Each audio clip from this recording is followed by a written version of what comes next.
పండుగొచ్చినా, అలాగే ఇంట్లో ఏదైనా ఫంక్షన్ అయినా, పిల్లలు ఏదైనా స్వీట్ తినాలన్నా, ఇంటికి చుట్టాలొచ్చినా ఏదో కొత్త స్వీట్ చేయాలి అనిపిస్తుంది కదండీ!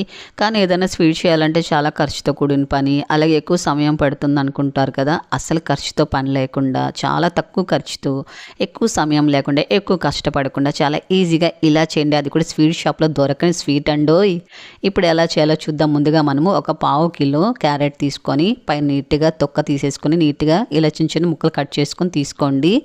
ఇలా కట్ చేసుకున్న ముక్కల్ని మనం మిక్సీ జార్లో కొద్దిగా వేసుకుంటూ దీన్ని మనం పల్స్ మోడ్లో పెట్టుకొని వీటిని మిక్సీ పట్టుకోవాలండి. అప్పుడే తురిమినట్టు వస్తుందండి. గట్టిగా వేసేసారనుకోండి కాస్త ఉండల్లాగా ఉండిపోతుంది, కాబట్టి ఆపుతూ ఆన్ చేస్తే మిక్సీ పట్టుకోండి, ఇలా తురుముకున్నట్టు వస్తుందండి. ఇప్పుడు దీన్ని ఒక బౌల్లోకి తీసేసుకుందాము. మొత్తం కూడా క్యారెట్ మిక్సీ పట్టుకొని పక్కనుంచుకోవాలి. తర్వాత స్టవ్ పైన ఒక ప్యాన్ పెట్టుకొని ఇందులో కొద్దిగా నెయ్యి వేసుకొని, నెయ్యి కాస్త వేడెక్కిన తర్వాత మిక్సీ పట్టుకున్న క్యారెట్ని వేసేసుకోవాలి. ఇది మీడియం ఫ్లేమ్లో పెట్టుకొని ఒక 5 నిమిషాల పాటు వేయించుకోవాలండి. పచ్చిదనం అంతా పోయేంత వరకు బాగా వేయించుకోవాలి. పచ్చిదనం అస్సలు ఉండకూడదండి. బాగా వేగించుకున్న తర్వాత ఇందులో ఒక చిన్న కప్పు పాలు పోసుకోవాలి. నేను పావు కిలో తీసుకున్నాను కాబట్టి క్యారెట్ ఒక చిన్న కప్పుతో తీసుకున్నానండి పాలు.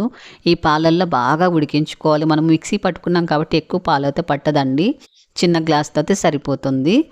ఇప్పుడు ఇది చక్కగా కుక్ అయ్యేటప్పుడే మనము మిక్సీ జార్ తీసుకొని ఇందులో ఒక 20 దాకా జీడిపప్పు, అలాగే బాదం పప్పు వేసుకొని, ఒక 2 ఇలాచీ కూడా వేసుకొని, అలాగే ఒక అరకప్పు ఎండు కొబ్బరి పొడి వేసుకోవాలండి. మీ దగ్గర డెసికేటెడ్ కోకోనట్ పౌడర్ ఉంటే వేసుకోవచ్చు, లేకపోతే ఎండు కొబ్బరి కూడా పైన నల్ల చెక్కు తీసేసుకొని మిక్సీ జార్లో వేసుకొని బాగా మెత్తగా మిక్సీ పట్టేసుకోవాలండి. మీ దగ్గర ఎండు కొబ్బరి లేకపోతే పచ్చి కొబ్బరి కూడా వేసుకోవచ్చు. బాగా మెత్తగా మిక్సీ పట్టుకోవాలి.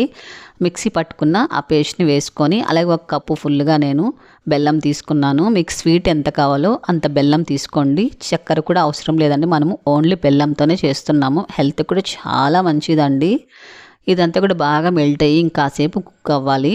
బాగా దగ్గరకు వచ్చేంతవరకు ఇలా కలుపుతూ ఉండాలండి. కంటిన్యూగా మీడియం ఫ్లేమ్లోనే ఉంచుకొని, మీరు కావాలంటే ఇందులో ఇంకా కాస్త నెయ్యి అనేది వేసుకోవచ్చు. నేనైతే నెయ్యి వేయలేదండి. బాగా దగ్గరకు వచ్చిన తర్వాత స్టవ్ ఆపేసుకొని కొద్దిగా చల్లారి పెట్టుకోవాలి. ఎందుకంటే నేను ప్లాస్టిక్ బాక్స్లో వేస్తున్నాను కాబట్టి చల్లారి పెట్టానండి. చల్లారితే కూడా ఏం ప్రాబ్లం లేదండి. బాగా చల్లగైన తర్వాత ఇలా బాక్స్లో వేసుకొని ఒక అరగంట సేపు పక్క నుంచి వేసారనుకుని బాగా చల్లగా అయిపోతుంది. మీరు స్టీల్ గిన్నెలో వేసేటటువంటి వేడి పైన వేసేసుకోవచ్చండి. చూడండి చక్కగా ఇలా ఒక ప్లేట్లోకి తీసేసుకోవడమే. మీకు ఏ షేప్లో కావాలో ఆ షేప్లో పీసెస్ అనేది కట్ చేసుకోవాలి. ఇలా ప్లెయిన్గా వదిలేస్తే ఏం బాగుంటుంది చెప్పండి. కట్ చేసుకున్న తర్వాత ఇలా సింపుల్గా డెకరేట్ చేయండి. చాలా బాగుంటుంది చూడడానికి. ఇలా సింపుల్గా డెకరేట్ చేస్తే అబ్బా, అసలు స్వీట్ షాప్లో తెచ్చిన స్వీట్ కంటే అదిరిపోయింది కదా మన స్వీటు. చాలా కలర్ఫుల్గా ఉంది కదండి. ఎలాంటి ఫుడ్ కలర్ లేకుండా ఎంత బాగుంది కదా కలర్ఫుల్గా.